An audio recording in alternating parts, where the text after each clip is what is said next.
welcome back to The Extract. I'm Kyle Meyer, and next to me is I think you're famous, but I'm a wine dork. I'm a wine nerd. Here's what I'll say. Let me put it this way, amongst the wine cognoscenti, amongst the wine people that know wine intimately well, you are a extremely famous figure, I would say. I'm going to give you that. Thank you. Yeah, because Bruce Neyers, what he's done over the last number of years is it's like it's almost like a Tom Hanks film. There's no crying in baseball! The places you've been, what you've experienced in the context of fine wine, I think is almost unparalleled. And it's a bit unfair to have you here right now talking over 12 or 15 minutes based on your experiences. But what I would like to do is welcome you to the show. And I would like to touch on a couple of those experiences while we have the time, while we have you here. So first of all, thanks so much for coming. This is incredible that we have you in the seat next to us. I want to start in the 70s because, for a lot of folks in the business, they know you from your Kermit Lynch days, or currently with Kermit, from your experience with Kermit Lynch, right? I would say some of us in the past have known, Bruce, he's with Kermit Lynch. But you were in wine before that. Kermit Lynch was just one of your stops, I would say, right, on your journey? Easily. It happened to be one of the most wonderful stops. So let's give it credit for that. But the fact of the matter was that I met Kermit, actually, when I was working in the wine business, and he was looking for a job. Of all the crazy ways that fate plays tricks on us. But I was working part-time for a wine shop in San Francisco. I'd been doing it for a couple of months, and the owner came out to the sales floor one day and said, "There's a kid here who's looking for work. We don't have anything for him, but maybe you could spend some time showing him around." And it was Kermit. I met him. I liked him instinctively. He was the ultimate adventurer to me. He had just come back from a year in France, and he had gone over there without any plans for anything and had gotten fascinated by wine and decided when he came back to get in the wine business. So our friendship started based on that.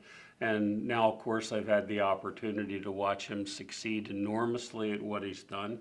He basically, as I see it, reinvented the wine business. And at one point in my life, when I was at a bit of a crossroads, he said, "Why don't you come work for me? We'll do this thing together." And that lasted 26 years. Not a bad gig. What year did you first meet him? I met Kermit, I want to say it was 1971. 71. Okay, so you were already in wine in 71. But you got the wanderlust after that. I did.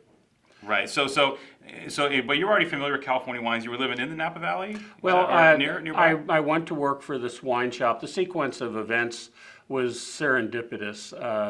I met the owner of the wine shop. I was stationed at the Presidio of San Francisco. I was in the Army.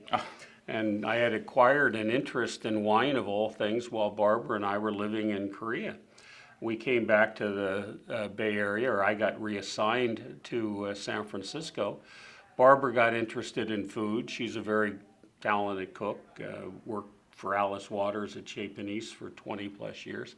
I got interested in wine. It was a really good time, and the world was just exploding right then. Yeah. It seemed like there was rock and roll music. I wanted to be an amateur photographer. I'd been a chemist and chemistry major in college, and I was going to get a job as a chemist in San Francisco. We were trying everything, and this wine thing just bit, and I was fascinated by it.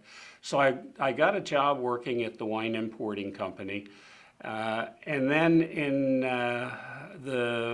I guess it was fall of 1971, Bob Travers delivered some wine to that store. Bob at the time was the owner of Mayacamas.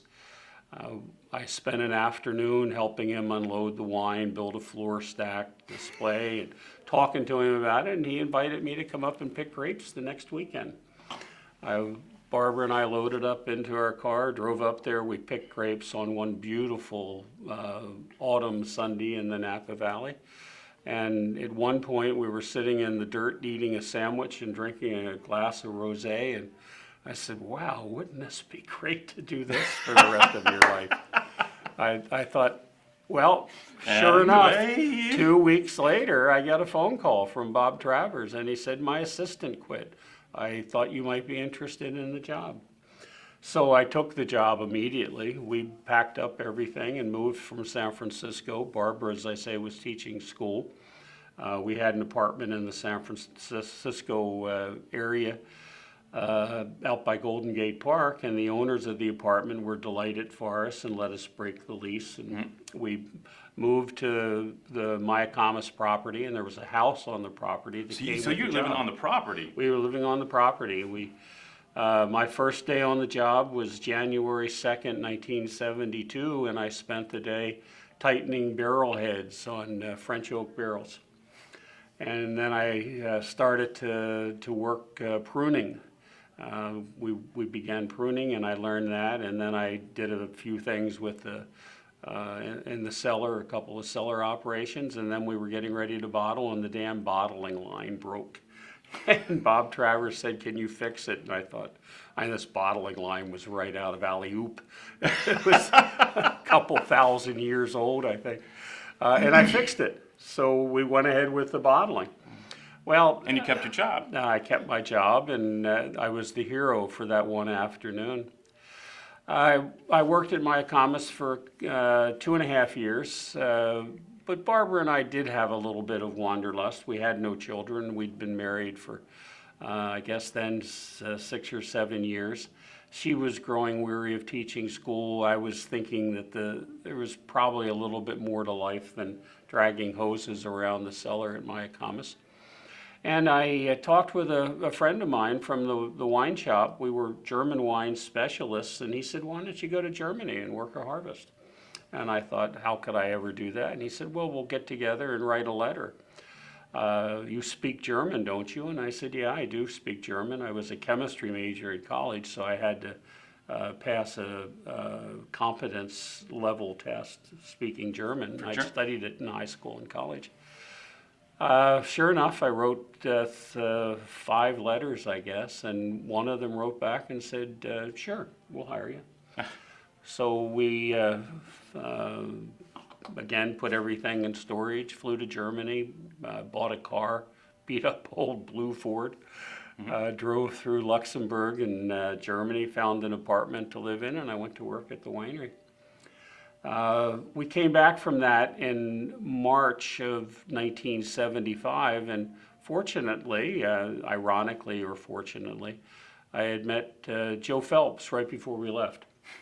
And he was just ran into him and yeah, he was at a dinner. Joe. He was at a dinner that I was at, and Rick Foreman and I were sitting at the same table. And Rick saw Joe and said, "This is a new guy to the Napa Valley, Mr. Phelps. Why don't you come sit with us?" And we had a raucous good time. We drank a little bit too much probably, and I just intuitively liked Joe Phelps. He was terrific. So I looked him up when I came back, and he hired me the next day, and I worked for Joe for 17 years. wow.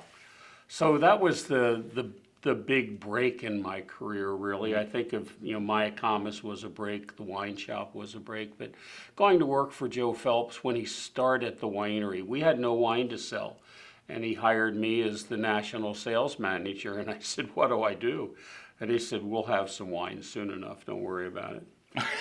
So I spent a lot of time preparing on how to launch the brand, and I had no experience at it, but I relied on help from a lot of my colleagues. I was involved in a wine tasting group at the time with a dozen other kindred spirits, and I would regularly ask them, "Well, what do you think we should do? How should we go about it?" There were no real rules about selling California wine in 1975. So that was the experience that really put me over the top, I think.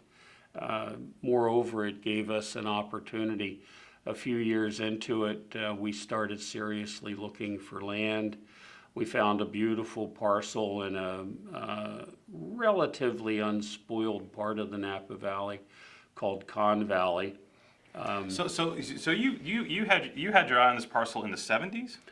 Or Later on in your career? No, at we Phelps? bought it in 1984. 84, still But okay. we started looking for land in the country around 1982, I think. So it was a 2-year search. We found this, we bought it, we moved onto the property, and the next year we began to develop it into vineyards. And all that, it seems in hindsight, how was that possible? And I don't really know how it was possible. Barbara was working as a school teacher again. She got a job with Alice Waters working at Chez Panisse, and that was obviously a big break for her. And my career with Joe just was getting better and better. The winery was really succeeding. Joe was a very generous employer. He had a stock option program for key employees. He helped us when we found this piece of land to buy. He helped me negotiate with the seller and negotiate with the bank, and it was a sale that was, or a purchase that otherwise would have been way over my head. And I continued to work for Joe until 1992, and then in 1992 we had by the end of 1992, by the end of 1991, we had adopted 3 infants. And my life was beginning to change. I was looking at things differently. And the situation at Phelps, for a variety of reasons, seemed like it needed to be examined. And I decided that the best thing to do, we were about to harvest our first crop. Wow. Off of the vineyards that we'd planted. And I went in to talk with Mr. Phelps one day, and I said, here's what I want to do. I'm going to leave and make my own wine. And every time I sat at a pocket calculator and did the math on it, it seemed like it made a lot of sense. It always does, right? Well, look at this, honey, we're going to make millions. Yeah. I left my job, or announced that I was going to leave my job. Joe and I agreed on the terms under which I would leave. And Barbara announced that to Alice. And the next day the phone rang, and it was Kermit Lynch. He was having dinner with Alice, and he said, is it true you're leaving Phelps? And I said, yeah. And he said, I've got a great idea. Let's do this thing together. And no kidding. so I am now formally retired after 26 really wonderful years of working with a guy who is among the most creative and energetic and talented I've ever met. Well, setting the standard. He did so much for the wine business and a lot for me along the way. What did working for him and the experiences you had through Kermit, working with all these fantastic artists and producers in Burgundy and in the Rhone Valley and in the Languedoc, et cetera, how did that inform what your plan was with Neyers? Was Neyers always specifically, I'm gonna make California wine, I'm gonna make wine like, what happened with that?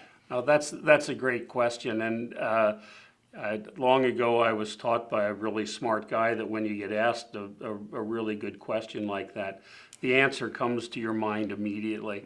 And the answer that just came to my mind when you asked it was conscience. Kermit, when I started working with him, we had 50 different producers that we imported, and I got to know them all really well. That number has now grown to 150. Actually, it's more than that, and then you add the Italian producers. But they all have in common this great sense of personal commitment to quality. And I think that's the combination or the character trait that Kermit shares with Alice Waters at Chez Panisse. She has always had this great sense of purpose, of doing things right and doing them well. And I see these winemakers, whether it's Robert Chevion or Daniel Brunier from Vieux Telegraph or Jean-François Coche, those guys have boatloads of conscience. They really respect what they're doing, and they want to do it well, and they want to do it right. And that stuck with me, I think, more than anything else, Kyle. I think that I could not avoid being impacted by that. Everything from planting vineyards to farming the vineyards to making the wine, bottling the wine, and selling the wine. Yeah, I'm 72 years old and I'm still out selling wine. Yep. I'm not out doing it because I need to pay the rent. I'm out doing it because I love Because it. you love it, yeah. I really love it. I get up every morning and think, how could I have possibly been so lucky? Well, you know what? Congratulations on your new full-time job at Neyers Vineyards.